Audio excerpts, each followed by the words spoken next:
Hello again, everybody. This is the video for question number 14. This is the one where it's no calculator and there's a graph of the velocity function. So let's take a look at this one. So it says, a car is traveling on a straight road from 0 to 24 seconds. The car's velocity measured in meters per second is modeled by a piecewise linear function defined by the graph above, or in this case to the right. For A, find the integral of find the integral from 0 to 24 of v of t dt. Using correct units, explain the meaning behind the integral. Okay, so first things first. When I say integral, you say, I know that if you'd be there, you'd be saying area right now. So we need to find the area from 0 to 24. And if we take a look at the shape, I see a trapezoid. So that means I need to find the area of that trapezoid. So for A, we're going to have to find the integral from 0 to 24 of v of t dt by using the area formula. So it's 1/2 the height times base 1 plus base 2. All right, so the height here is equal to 20. Base 1's the bottom, that's 24. Plus base 2. The difference between 4 and 16 would be 12. So this is no calculator, so I'm going to be doing everything by hand. So half of 20 is, of course, 10. And 24 plus 12 is 36. So we end up getting 360. And it's not measured in coconuts. So if we're integrating meters per second, obviously we integrate meters per second. So this is measured in meters per second. Integrating meters per second, we end up getting meters. Okay, now the second part to the question says explaining the meaning behind the integral from 0 to 24 v of t dt. If you notice, v of t is entirely located above the x-axis. So whether it's this or I had bars around it, it would essentially end up being the same thing, wouldn't it? So we would say that this integral represents, so the integral from 0 to 24 of v of t dt represents the distance traveled by the car in meters from 0 to 24, and then it's measured in seconds. Okay. So we would say that the integral from 0 to 24 of v of t dt represents the distance traveled, or the total distance traveled by the car in meters from 0 to 24 seconds. All right, so that takes care of A. Let's look at B. B says find v prime of 4 and v prime of 20. Find the value or explain why it does not exist to indicate units of measure. All right, so v prime of 4. So we want the derivative at 4. So if I want the derivative at 4, remember when I say derivative, you say slope. So if I want to find the slope at 4, the problem is if you look at what the slope is at 4, it's asking you to find the slope of v, which is a corner, at 4. The derivative of a corner we talked about before in chapter 3 is no good. So this does not exist. Okay, there's no defined value. Find the value or explain why it does not exist. So it does not exist because v of t is not differentiable at t equals 4. Okay, so that takes care of that one. Now let's take a look at v prime of 20. V prime of 20. Okay, so in 20 is right here. Okay, so we could see that it does exist. The slope is clearly negative. I need to find out what that slope is because that will tell me what the acceleration is at 20, even though the question doesn't really say what's the acceleration at 20, it's saying v prime of 20. But you know what, who cares? We could still find the velocity's derivative by finding the slope. So we need to find the change in the y over the change in the x. So change in y, that would be first off, it's negative, it's going downhill. Change in y is 20 over the change in the x, so it's going from 16 to 24, that's a difference of 8. So if I reduce this down, they're both divisible by 2. So we get negative 10 over 4. Again, both divisible by 2. Negative 5 over 2. So you could have just divided them both by 4, but whatever, hey. Okay, so we have -5/2, indicate units of measure. So if this is meters per second, and I'm doing the derivative of velocity, and velocity is meters per second, the derivative of velocity is acceleration. So this would be measured in meters per second squared. Okay, so that takes care of B.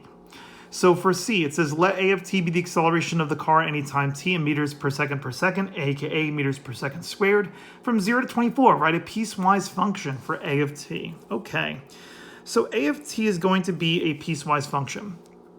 So if I take a look at how many pieces do you see? I see a total of 3.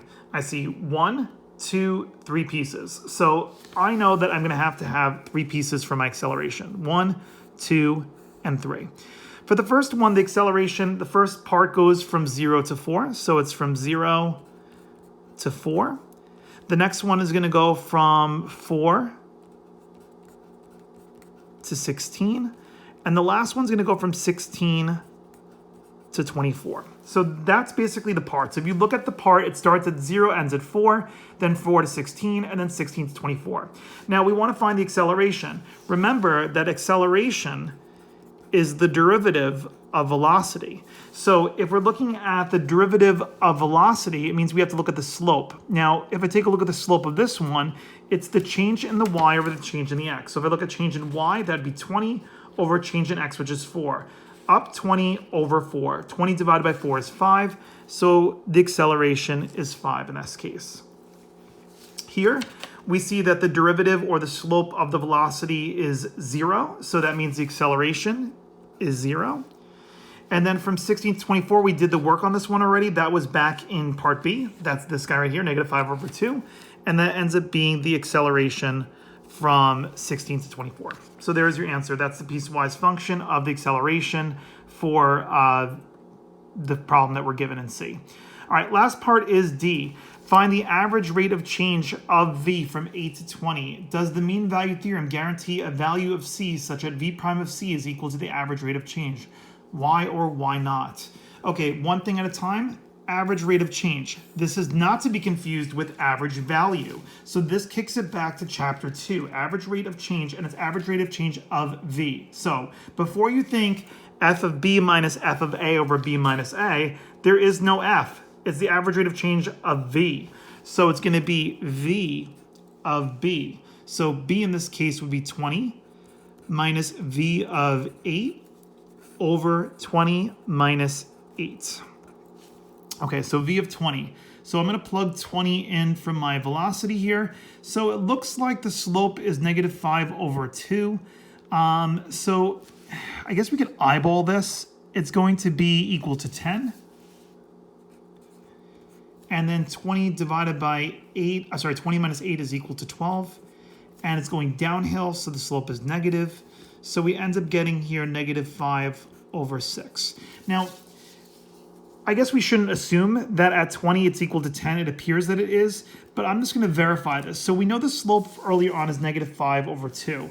So if I go down 5/2, it actually brings me to the point I need. So this actually is indeed correct. So if I go down 5 and then, my mistake. I'm going down 10/4. So going down 10/4, that does get me -5/2. So I still am right. It's still at 10. So we're good. So this looks great. All right, so it's -5/6. It doesn't say anything about you needing units of measure, but if it was units of measure, it'd be meters per second squared. Okay, let's move on. Does the mean value theorem guarantee a value of C between 8 and 20 such that V prime of C is equal to the average rate of change? Why or why not? So in order for the mean value theorem to exist, so it's been quite a bit of time since we talked about the mean value theorem, but the mean value theorem can only exist under 2 conditions: if the function is continuous and differentiable on the interval from 0 to 24. Now, this graph clearly has got the continuous thing going for it, but clearly what it doesn't have going for it is the differentiable part. We could see here at 4 and 16, we have corners, and we know that where the graph has a corner, it's not differentiable. If it's not differentiable, that means the mean value theorem can't apply. So for this part, we're going to say the mean value theorem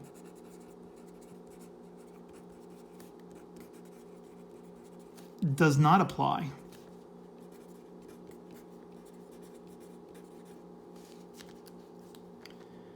And there is no guaranteed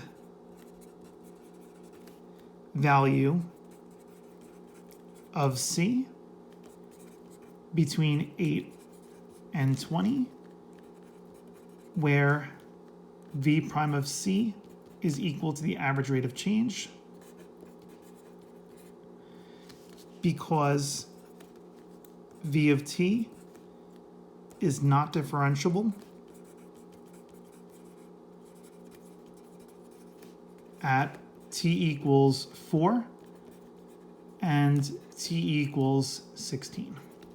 Okay, so that wraps up this question. All right, so this is where the function's velocity is not differentiable. That'd be at t equals 4 and t equals 16, because if you take a look at the graph, there's corners there. So therefore, we can't have the mean value theorem get applied. All right, so that takes care of question number 14. The rest of the questions are going to end up being homework, so you can submit that on Google Classroom.